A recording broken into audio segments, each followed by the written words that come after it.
Hey, I'm Tiago and I'll be explaining the concepts of subjectivism and objectivism, giving examples and a possible solution to the dilemma presented.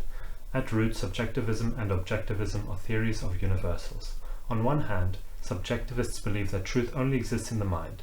They believe that a statement can be true for one person and false for another, depending only on one's mental choices, subjective processing, or emotions. Truth is whatever one believes, and there is no such thing as knowledge of reality. Only some sort of experience inside one's own mind. On the other hand, objectivists believe that truth exists and is observable when reality is correctly processed, that is, by consciousness. They believe we can only reach a truth when we choose to analyze that which we perceive by logical reasoning. For an objectivist, a statement can be true for one person and false for another, only when there is a radical difference in the evidence available to the two people. It does not depend on mental choices, subjective processing, emotions, or whims. To illustrate these concepts, let's consider an example discussed in C.S. Lewis's book, The Abolition of Man. This example makes use of a scenario discussed by two characters, which he dubs with the pseudonyms Gaius and Titius, from a book called The Green Book, supposedly a children's literature textbook.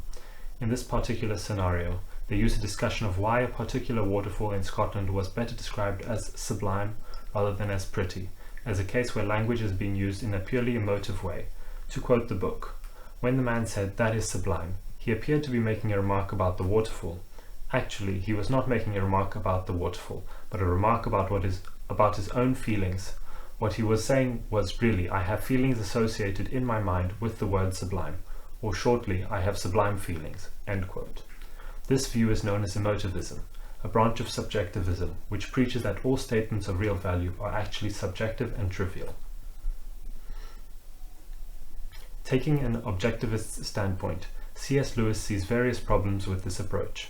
First, it offers a false and simplistic analysis of the relationship between feelings and value judgments. If someone describes a piece of literature as contemptible, they certainly don't mean to say that their own feelings are contemptible. This view undermines not only literary appreciation, but also moral development and motivation. As Lewis explains in his essay De Futilitate, no one who sincerely embraces the Green Book's view of values and values talk can continue to attach any importance to the efforts we make towards realizing our ideas of value. A man cannot continue to make sacrifices for the good of posterity if he really believes that his concern for the good of posterity is simply an irrational subjective taste of his own on the same level with his fondness for pancakes or his dislike for spam. End quote. Now to move on to three arguments against subjectivism, once again fetching ideas from The Abolition of Man, in which Lewis specifically criticizes Bertrand Russell's doctrine called the subjectivity of values. First, he notes that people are, at best, inconsistent moral subjectivists. To quote, "But the most remarkable thing is this. Whenever you find a man who says he does not believe in a real right and wrong, you will find the same man going back on this a moment later. He may break his promise to you, but if you try breaking one to him, he will be complaining it's not fair before you can say Jack Robinson. A nation may say treaties do not matter, but then next minute they spoil their case by saying that the particular treaty they want to break was an unfair one. But if treaties do not matter, and if there's no such thing as right and wrong, in other words, if there's no law of nature, what is the difference between a fair treaty and an unfair one? Have they not let the cat out of the bag and shown that whatever they say, they really know the law of nature, just like anyone else?" End quote. A couple of conclusions from this argument. If ethics is subjective, then we should expect people to realize that actions which they consider as wrong are only wrong from their point of view, but consistently people view wrongs against themselves as actions that are truly wrong. To refer back to the case of the Green Book, no one, including the authors of this book, can sincerely believe that nothing has real objective value or worth. The fact that the writers of the Green Book wrote a textbook that clearly shows that they prefer certain values over others, for example, the desirability of good writing and critical reading, proves that they themselves believe that certain values are real and objectively worth valuing and pursuing.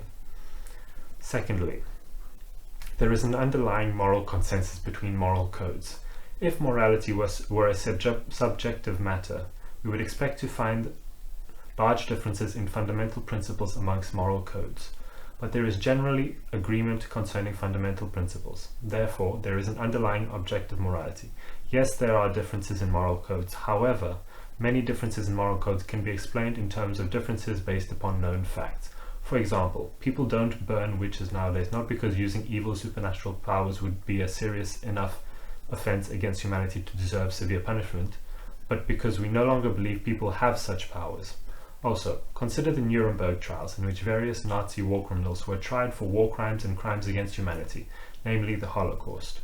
According to subjectivism, these men had done nothing wrong if they believed themselves innocent, and therefore it would be incorrect to judge them. But these nations did come together, and under the objective universal of natural law, they held the perpetrators accountable. This natural law is defined and elaborated upon by Lewis. To quote,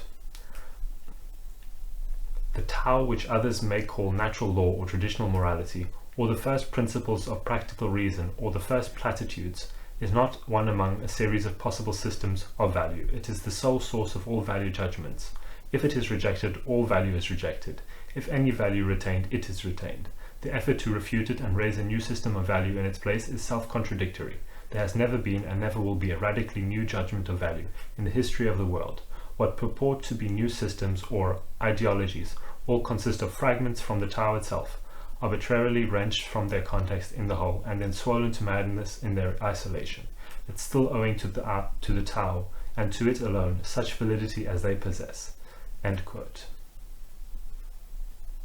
Lastly, defending subjectivism is illogical. If a concept is only real for an individual, if he believes it to be so, then any individual that believes in subjectivism as the one true universal is in contradiction with the very thing that he defends. In simpler terms, even if you're trying to advance a subjectivist case, you're wanting to argue that subjectivism itself is objectively true, so it's self-defeating, it's illogical. My suggestion to you about how to best apply this knowledge going forward would be to further inform yourself on varying perspectives, take on the responsibility of becoming a competent individual, learn to be able to debate these different points of view in a non-demeaning nor condescending manner, be wary of your ego, and remember that given the same circumstances as your opponent, you'd very likely have defended his argument with vehemency.